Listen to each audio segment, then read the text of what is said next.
Приветствую, господа и господа. Смотрите сюда. Это обычный котик. Вот это большой рогатый котик. А вот это длиннокотик. И в комментах под прошлым видео вы писали, мол, как так я не включу длиннокота в список багов. Ну что ж, исправляюсь. Отличие длиннокота от большинства остальных багов в том, что он ничего по сути не ломал и никому не мешал. Это была смешная интеракция с определенным типом армора. Но людям эта хрень так зашла, что они уже на протяжении многих лет пытаются вернуть длиннокота в игру на постоянке, но об этом чуть позже. Ошибка впервые появилась в марте 2022 года, когда вышел очередной апдейт на Super Adventure Box. Одним из нововведений стали комплекты брони Reality Rig. Именно версия Mark II ломала модельку чаров, моментально став мемом во всем комьюнити игры. И самое смешное знаете в чем? Броня с названием Reality Rig ломала именно Рик оригинальной модельки чара. Комьюнити порвалось моментально. Форум и Reddit были завалены просьбами не чинить багулину, а оставить ее на постоянке. Но когда сотрудники признались, что не смогут оставить проблему нетронутой, игроки стали просить ввести хотя бы тоник.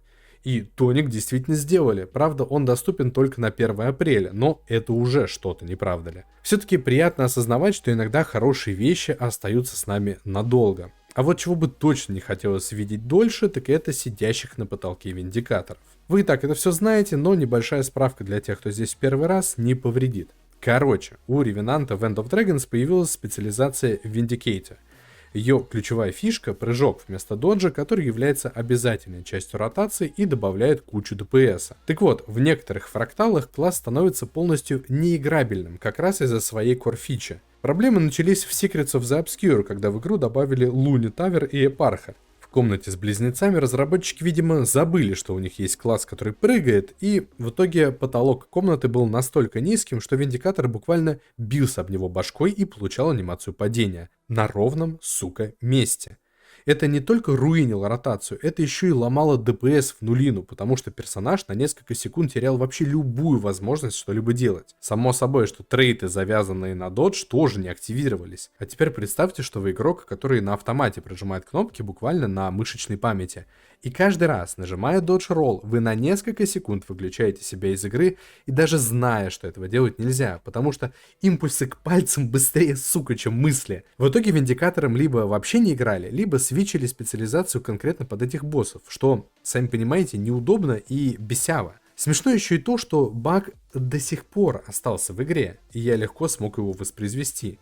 Чего не скажешь о фрактале, который появился чуть позднее, Kinfall. Если верить официальному форуму, а также многочисленным постам на Reddit, в Kinfall во время финальной схватки с боссом Виндикатор мог буквально приклеиться к потолку и потерять вообще любую возможность передвигаться. Если опять же верить источникам, персонаж зависал в многократно ускоренной анимации прыжка падения, что само по себе бесит, так еще и подводит команду. Однако лично я сделал 3 захода на босса на Виндикаторе и воспроизвести баг так и не смог. Скорее всего, он не настолько ломающий или легко выполнимый, как в Lonely Tower.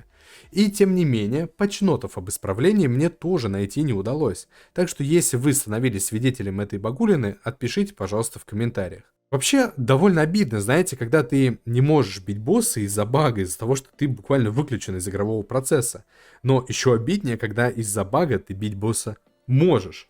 Конечно, с одной стороны это халявный лут, а с другой никакого кайфа от процесса и, опять же, потеря всякого смысла проходить контент. Примерно такие двойственные чувства испытывали игроки на World vs. World, когда выяснили, что каким-то образом книжки на опыт ломают почти любую осаду. Вы, скорее всего, обращали внимание, что во время левел-апа персонаж не только восполняет полностью здоровье, но и проигрывает короткую анимацию, которая расталкивает всех ближайших противников в разные стороны. Так вот, был легендарный момент, когда эта хрень работала и в World vs. World, то есть можно было буквально поднять уровень посреди замеса, полностью отхилиться, раскидать врагов и перевернуть ход боя. А если кто-то использовал станбрейк, то книгу мог прожать сопартиец или можно было нажать еще одну книжку в своем же инвентаре. Помните, я буквально минуту назад говорил про боссов? Так вот, эта штука работала на лордов башен, крепостей и замков. То есть можно было просто стоять вокруг чемпионки и спамить книгами, ломая полностью весь захват. Получается, пушка, с одной стороны ты босса держишь в вечном контроле, с другой дефающих не пускаешь. Ну мед! Само собой, работало и в обратную сторону. Если на скилле ворваться прямо во вражескую пачку и прожать книгу, можно было мощнейше заруинить осаду буквально одной кнопкой. Стоит ли говорить, что на книжке не было никакого КД, и их можно было использовать в даунстейте, чтобы моментально воскресить персонажа и восполнить 100% здоровья. Единственным ограничением всей этой бурды было то, насколько быстро ты можешь нажимать кнопку в инвентаре и потом подтверждать действия. Все. Конечно же, ArenaNet это все видели. Они тоже иногда читают Reddit. Ну, по крайней мере, раньше читали. И знаете, что самое удивительное? Никого не забанили. То есть ошибка ломала геймплей на корню, но никто за это не получил наказание. Либо это было сделано как-то втихую, без особого афиширования. Наверное, потому что это не было связано с дюпом или эксплойтом. Механика-то целиком и полностью игровая, без вмешательства и манипуляций. Ну, либо ArenaNet на самом деле насрать на что-либо, кроме своей хваленной экономики. Так или иначе, использование книжек отключили в соревновательных режимах и, если не ошибаюсь, во всяких данжах, рейдах и фракталах. Ну, по очевидным причинам. Сейчас поражать их на World vs. World можно, но книжка просто даст уровень или спирит шарт, если персонаж уже 80-й. Ну и как бы и все. Никакого вау-эффекта больше не будет. Да, оно и к лучшему на самом-то деле. Вообще, раз мы заговорили про забавные штуки в кросс-серверном PvP, давайте расскажу еще одну историю, потому что блог получается, ну, каким-то маленьким.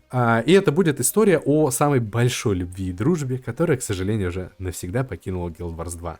19 мая 2015 года игроки, которые зашли на поля сражений в надежде развалить пару-тройку ебальничков, с удивлением обнаружили, что у них просто нет врагов.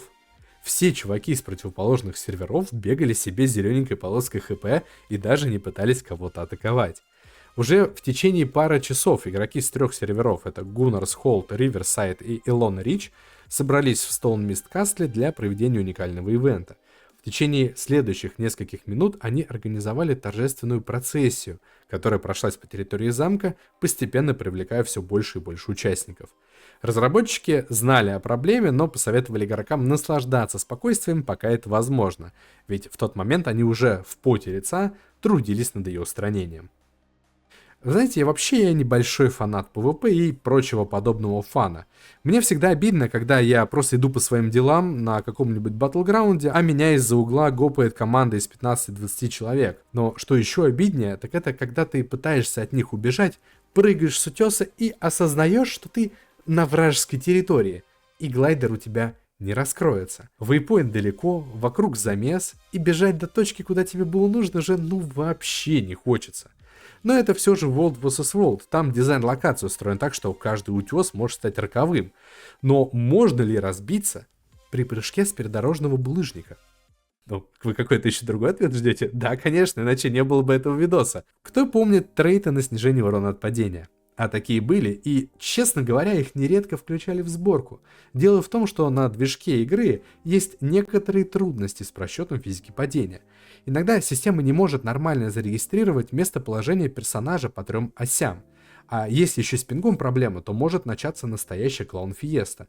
И самым веселым, в кавычках, разумеется, ее проявлением был баг, который назвали каскадным падением или просто множественным падением, multiple fall. Если персонаж использовал movement skill, подпрыгивал на камешки или иногда даже просто бежал по склону, игра могла убить его серией из нескольких последовательных тычек. Как это работает? В Guild Wars 2 урон от падения зависит от времени нахождения в состоянии падения и вертикальной пройденной дистанции. Когда ты скользишь по склону, игра может решить, что все это время до этого ты не бежал, а падал, а теперь приземлился. Движок нанесет урон, но из-за того, что ты, скорее всего, не поймешь в моменте, что произошло, и по инерции продолжишь бежать, для игры персонаж не остановился, а продолжает падение, попутно ударяясь о геометрию мира и получая урон. Этот баг был достаточно редким, но я не припомню, чтобы его фиксили, опять же.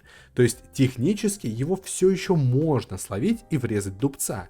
Но сделать это сильно сложнее из-за наличия маунтов, глайдеров и прочего блядства. Опять же, странно, что никого не забанили. Ну, знаете, за неправомерное использование склонов или типа того. Кстати, пока я здесь. Кто из вас вообще знает, как работает падение в ГВ? Логичным предположением будет, что игра считает время нахождения в воздухе и пройденную дистанцию, да, то есть то, о чем я говорил буквально минут назад. Коэффициент перемножается и при контакте с геометрией высшая сила прописывает ему персонажу отцовский чапалах.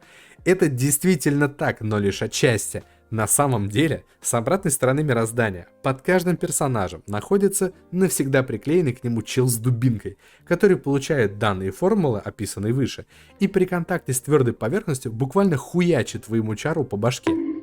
Теперь вы знаете чуть больше бесполезной инфы, чем раньше. А знаете, что еще было бесполезным? Значение тафнеса и здоровья в подземельях и зонах до 40 уровня, когда там были элементалисты. По этот баг тоже писали в комментах к прошлому видосу, поэтому я решил не томить и рассказать про него сразу.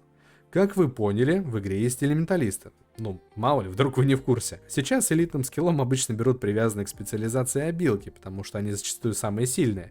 Либо что-то универсальное, вроде глифа на элемов. Однако, во время ванилы элитных скиллов у Элема было не шибко-то много, и одной из забилок был Торнадис. Торнадис сам по себе не то чтобы сильный скилл, он делал больно по-другому. Фишка Торнадо была не в том, что он как-то криво скейлился. Коэффициент у него в принципе был отстойный. Торнадо брало и повышало сам параметр Power у персонажа. Причем повышало не абы как, а до 5000 единиц, что даже по современным меркам немного так дохуя. И самая мякотка кроется в том, что далеко не у всех скиллов Guild Wars 2 работает механика снапшота. Снапшот — это, если кто не в курсе, буквально слепок времени, то есть способность получать скалирование от характеристик в момент своего применения и никак не меняется, даже если сама характеристика уже изменилась. Можно ли теоретически заабузить динамический скейл способности с механикой, повышающей твою главную атакующую характеристику? Загадка от Жака Фреско, на размышление дается 30 секунд. Но Морд, Торнадо ведь отключает обилки персонажа и дает свои собственные. Да, но что мешает сначала прожать обилку, а потом уйти в торнадо? Например, взяв в руки палку, Элем может кастануть лава-фонд или метеоритный дождь. Оба эти скилла имеют определенную задержку при срабатывании, и если в момент их анимации врубить торнадо, то тик урона получит уже характеристики этого самого торнадо. Этого уже было достаточно, чтобы шотать людей в PvP или боссов в подземельях. Но была еще одна механика, которая тоже нормально не работала. Даунскейлинг. Все мы знаем, что персонажи высокого уровня в локации низкого получают штрафы к характеристикам. Это сделано для того, чтобы игровой процесс был более веселым и не было вот этих ваншотных паровозов. Так вот, у Торнадо такого штрафа не было. Точнее, был он не везде и работал довольно криво. В итоге даже в лоу-левел локации ветерок мог бафнуть персонажу 5000 павера. Там не то что ветеранки с элитками уезжали, там можно было мировых боссов чпыжить. Косяк, надо сказать, быстро исправили. И опять же, сюрприз-сюрприз, никого не забанили. Торнадо зато полностью переработали. Убрали прирост к характеристикам и подняли скейлы, чтобы как-то компенсировать потерю дэмэджа. Однако без этого абуза скилл, как и ожидалось, оказался нахуй никому не нужным. Потому что у него есть гораздо более удобные и понятные аналоги, которые не ограничивают персонажа и помогают крутить дэмэдж. Что ж, ну а на сегодня у меня все. Спасибо всем, кто досмотрел видео до конца, кто не досмотрел, тоже спасибо, хотя вы об этом что? Правильно, не узнаете. Ребят, я видел, что набралось 50 лайков довольно быстро, но сори, у меня как обычно завал, так что следующий видосик я выпущу без каких-либо условий, чтобы никому не было обидно. Еще напоминаю, что можно ворваться в соцсети по ссылкам в описании, стримчики на Твиче по средам, четвергам в 8 по Москве, Дискорд, тележка, гильдия и все как вы любите. Можно даже, кстати, в телеге проголосовать за тему следующего видоса, чтобы вот вам была дополнительная мотивация перейти. Вообще, подпишитесь, что вы. Вам не сложно, мне приятно, всем по кайфу. Все, давай. Обнял, приподнял. Муа.